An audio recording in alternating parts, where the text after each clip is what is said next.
কই গো গিন্নি, কোথায় গেলে? আমি বেরিয়ে গেলাম, আসতে রাত হবে, তুমি সাবধানে থেকো।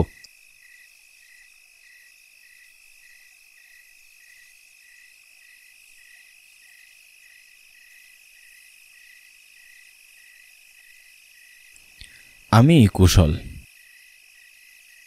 পেশায় একজন ড্রাইভার। তবে অন্যের গাড়ি নয়, নিজে অনেক কষ্ট করে গাড়িটি কিনেছি। সেসব কষ্টের কথা মনে পড়লে এক দীর্ঘশ্বাস পড়ে। যাকে সেসব কথা। আজ সারাটি বিকেল কীভাবে যে ঘুমের মধ্যেই কেটে গেল টেরই পেলাম না। অনেকদিন পর এমন স্বস্তির ঘুম হলো। ঘুম থেকে উঠে শরীরটাও বেশ ভালো লাগছে, আর কোনো ক্লান্তি অনুভব হলো না। তাই ঠিক করেছি আজ গাড়িটি নিয়ে শহরের দিকে যাব। তাতে বেশ ভালোই ভাড়া হবে মনে হয়। তার মধ্যে আবার রাতও নেমে পড়বে, ভাড়া একটু সকলে ধরেই দিবে। এতে যে 2 পয়সা ঘরে আসবে, আসুক।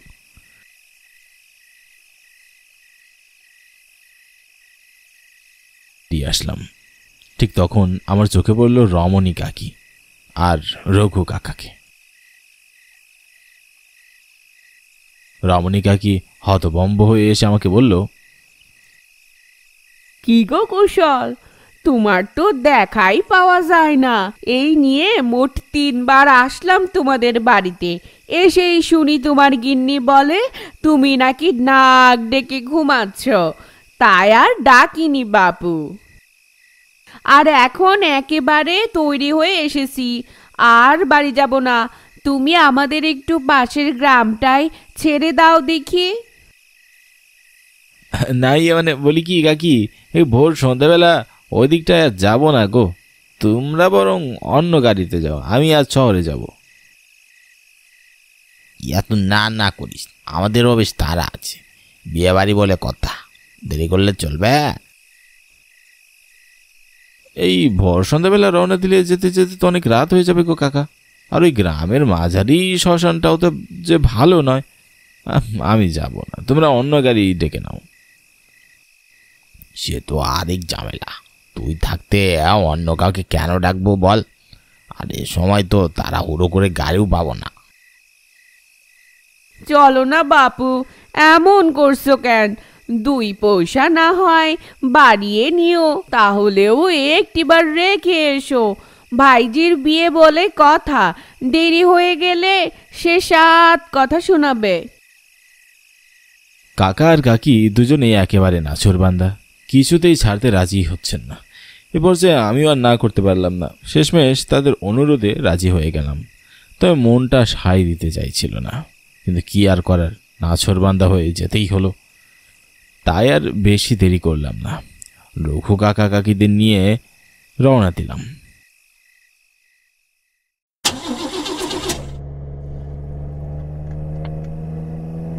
বেশ জোর গতিতে গাড়ি চালিয়ে যাচ্ছি, যাতে তাড়াতাড়ি পৌঁছতে পারি। গ্রামের পথটাও অনেক। এই গ্রাম থেকে অলন্দপুর যেতে বেশ সময় লাগে।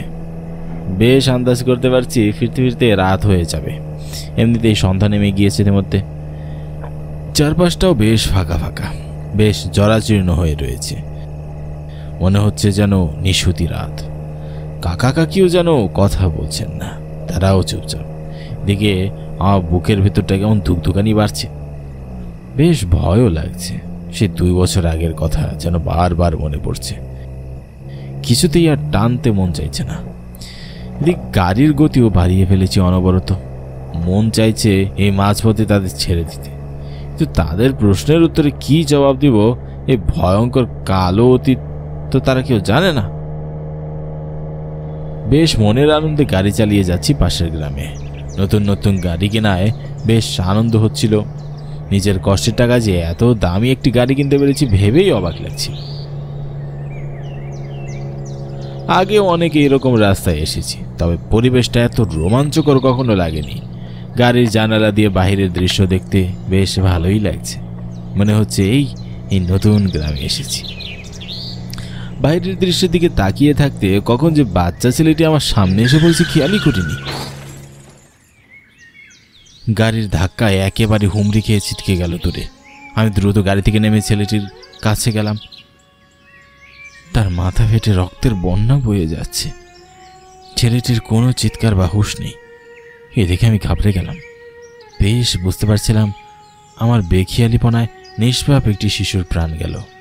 হঠাৎই সে সময় এক মধ্যবয়সী মহিলা ছুটে এসে বলতে লাগলো, আমার নিতাই, কি হয়েছে বাবা তোর? কথা বলছিস না কেন বাবা? ও আমার শখের ছেলে রে, কথা বল বাপজান, কথা বল। তোর মাথা থেকে যে রক্ত গড় গড়িয়ে পড়ছে রে, কথা বল নিতাই, তোর মা যে তোকে ডাকছে।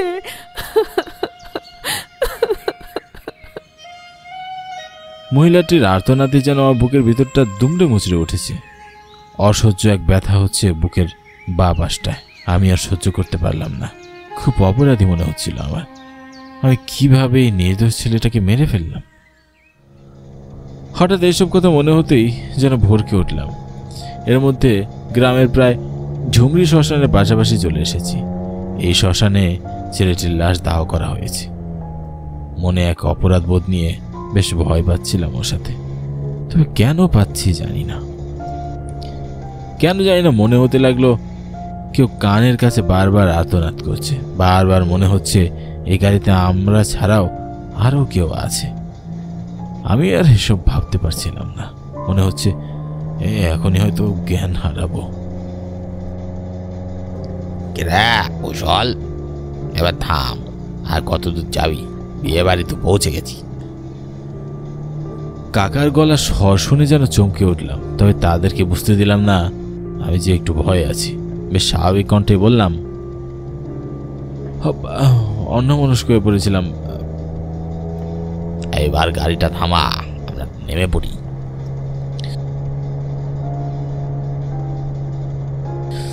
রঘু কাকার কথা বলার সাথে সাথে গাড়ির ব্রেক ধরে থামিয়ে দিল। এরপর সকলেই গাড়ি থেকে নেমে পড়লাম।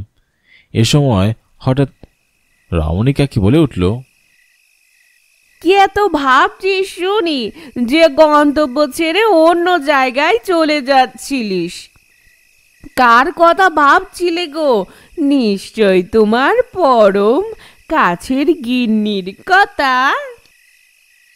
না না কাকি, কি যে বলো না তুমি। চল না কুশল, আমাদের সাথে খাওয়া দাওয়া করে একসাথে বাড়ি ফিরবি।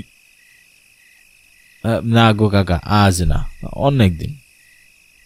প্রতিদিন কি এমন সুযোগ আছে রে? অত ছাড়া চল তো, আর কথা বাড়াস না। রঘু কাকা আমায় বেশ জোরাজোরি করলেন, তবে আমি রাজি হলাম না।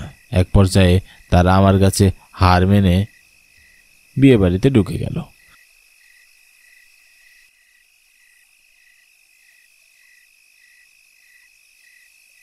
আমিও আমার এই শখে গাড়িটি নিয়ে রওনা দিলাম শহরের দিকে। তবে এইবার যেন পরিবেশটা একটু পাল্টে গেল। থমথমে হতে লাগলো সবকিছু। গাড়ির গতি বাড়াতে চাইলেও যেন বাড়ছে না, ঠিক একই গতিতে চলছে। এদিকে হিম করা শীতল হাওয়া গা ঘেঁষে চলে যাচ্ছে। হিম শীতল হাওয়ায় আমার পুরো শরীর শিউরে উঠল। এ সময় আমাকে চমকে দিয়ে হুক্কা হুয়া আর ঘেউ ঘেউ করে শিয়াল আর কুকুর ডেকে উঠল। এতক্ষণ কোনো সারা শব্দ পাইনি, হঠাৎ শিয়াল কুকুর কোত্থেকে এলো? তৎক্ষণাৎ মনে হলো এটি যেন আমার জীবনের সবচেয়ে বড় ভুল। অনিচ্ছা থাকা সত্ত্বেও এসে যেন পৃথিবীর শ্রেষ্ঠ ভুলটা আমি করে ফেলেছি। আধার যেন আরো ঘনিয়ে আসতে লাগলো। গাড়ির সামনে কিচ্ছুটি স্পষ্ট দেখা যাচ্ছে না। অনেক চেষ্টা করলাম, কিন্তু কিছুতেই গাড়ি স্টার্ট নিতে চাইছিল না।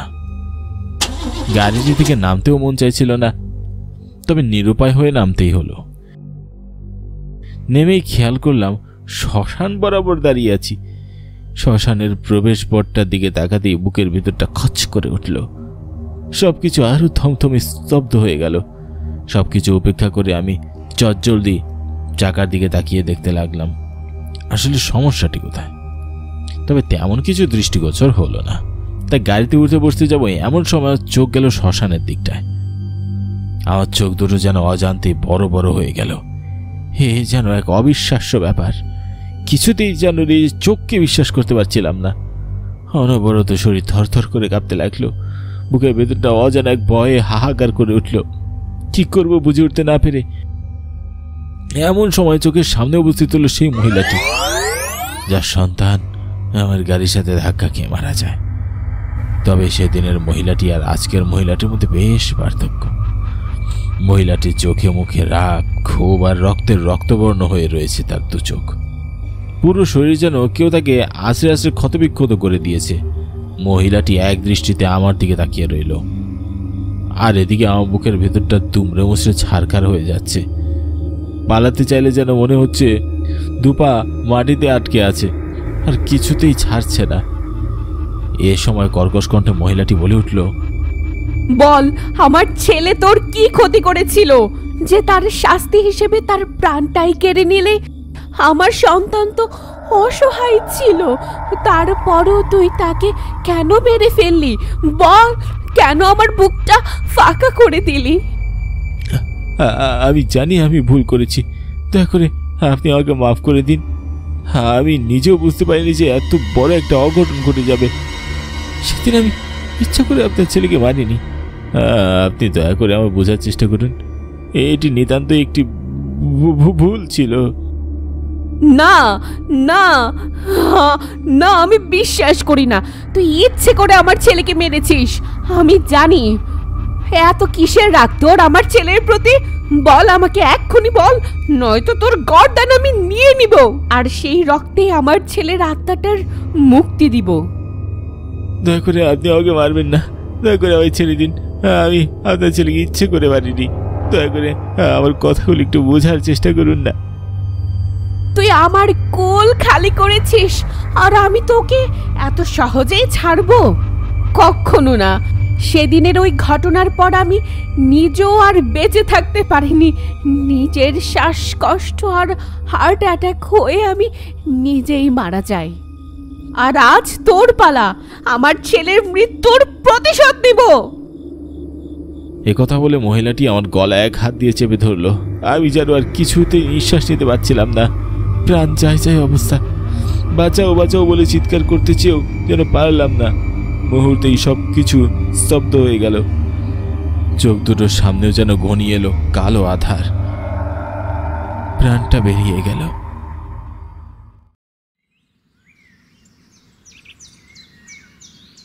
পরদিন সকাল, ঝুমরি শ্মশানের পাশে একটি বড় গাছটায় আমার লাশটি ঝুলিয়ে রাখা হলো। এই লাশটি দেখার জন্য যেন মানুষের ঢল পড়ে গিয়েছে, কিন্তু কেউ জানতে পারল না এই মৃত্যুর কারণ কি। সবার কাছেই এক কঠিন ধাঁধা।